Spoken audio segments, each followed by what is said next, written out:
We as motorcycle riders have it great, don't we? If you're fortunate enough to have access to a motorcycle and you're physically and mentally capable of riding it, yeah, that's a real blessing. Really, it is. I think most of us motorcycle riders, too, have a good heart. Maybe if you listen to a podcast called Peace, Love, Moto, it's probably a reflection on where your heart is and where your mind is. That's one of the many things I love about my riding buddies that I have here in Colorado. And for those of you who listen to this podcast and some of the feedback that I get, you've got a good heart and you'll do good things for other people. I know you will. I know you have. This topic actually came up recently in a side conversation. I'd like to share with you today a story, a true story that I originally shared almost 2 years ago now. This story was embedded into a different topic, and I think its meaning honestly got a little bit lost. I was still learning the craft of writing an impactful episode, and honestly, I think I screwed up a little bit. I think the message got lost. So I'd like to bring that back, because this was an experience I'll not soon forget. I may never forget it. All that I said was hello. Then the magic of a motorcycling kinship really took off, took it from there. And for that, I am indeed grateful. Thank you for joining me today. Stay tuned.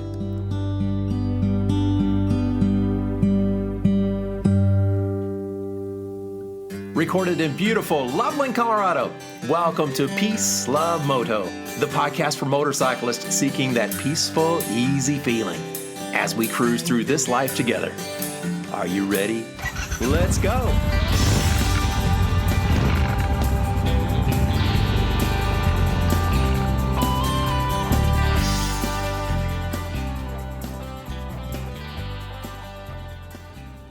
I'd stopped at a gas station, and I noticed him sitting on a park bench right outside the gas station, right next to his beautiful bike.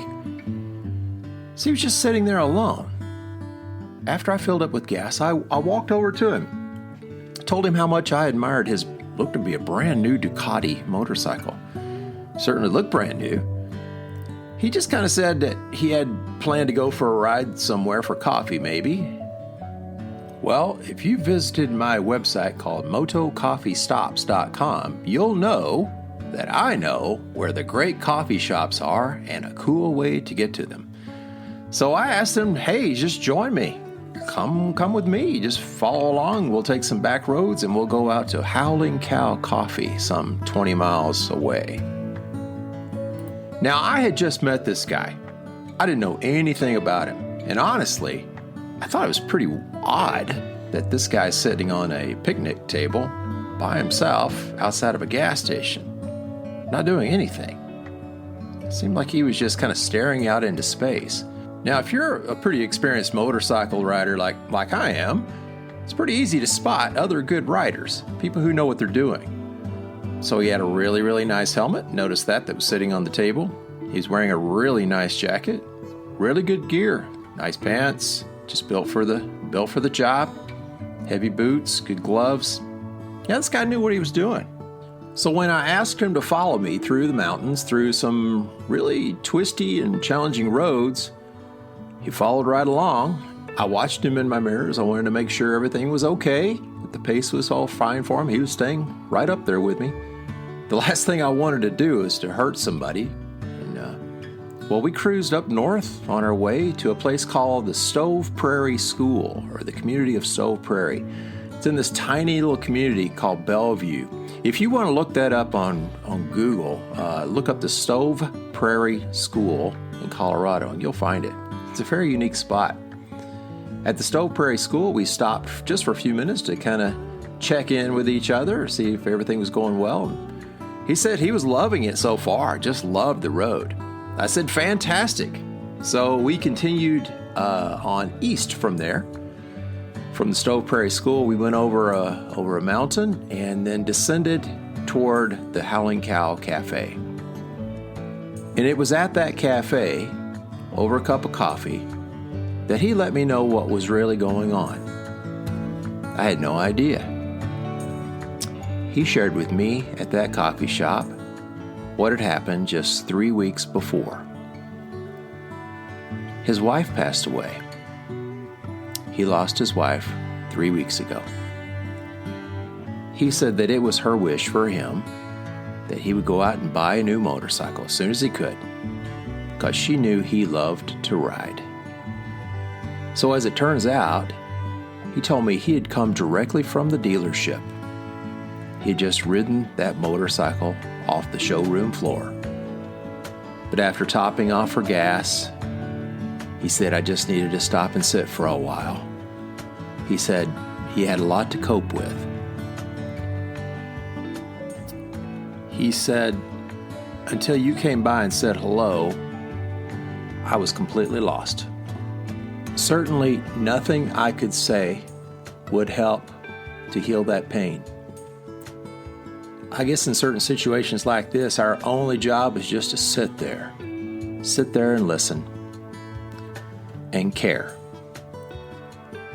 It seemed that riding his new motorcycle to that coffee shop with a brand new friend did indeed help. He expressed that. He was so proud of the engineering behind that new red Italian masterpiece that he was riding. Just a huge smile on his face, I remember, when he was talking about that bike, and as we walked outside and stood next to both of our bikes. We're just really proud of those things, right? They are masterpieces, I guess.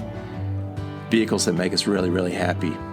He talked about how much he loved the sound of the motor of his bike, and he described how its handling on the road that we had just ridden on was just great. He just so loved it. How I regret losing his contact information. But my hope is that he has found some degree of healing by riding his motorcycle, the beautiful motorcycle in the beautiful mountains that we all love to ride. It seems to me that it's those folks who go through trials in life who maybe give us the best advice. They've lived it. They have felt what it's like for themselves to be at the bottom of the well, you might say. But so oftentimes they'll describe how at the bottom of the well, when you look up, that's when you can really see the stars.